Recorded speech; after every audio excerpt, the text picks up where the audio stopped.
Welcome to today's session on 7 powerful strategies that will transform the way you approach virtual training sessions. First up is the Virtual Training Lab.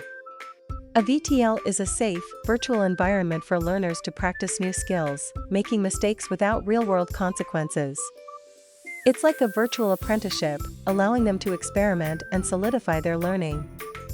Next up is Microlearning. With attention spans getting shorter than ever, these short, focused modules keep learners engaged and focused, leading to better retention and a more dynamic learning experience. Let's now dive into interactivities. Polls, quizzes, and breakout rooms are the secret sauce to keep learners engaged, where they work together, share ideas, and learn through active participation. Videos break up the monotony, keeping learners hooked. Embedding short, captivating videos into VILT sessions helps illustrate complex concepts and showcase real-world applications. Points, badges, and leaderboards can transform learning into an adventure. The healthy competition encourages participation and turns achieving learning objectives into virtual victories.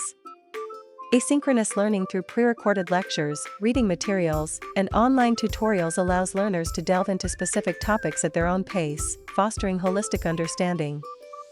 Surveys, polls, and discussions help gather insights to refine the delivery, content, and overall learning experience. It's all about continuous improvement, ensuring we're always at the top of our training game. If you are not already subscribed, go ahead and hit the subscribe icon right now so you don't miss anything in the future. Thank you so much for watching. See you soon with another insightful video.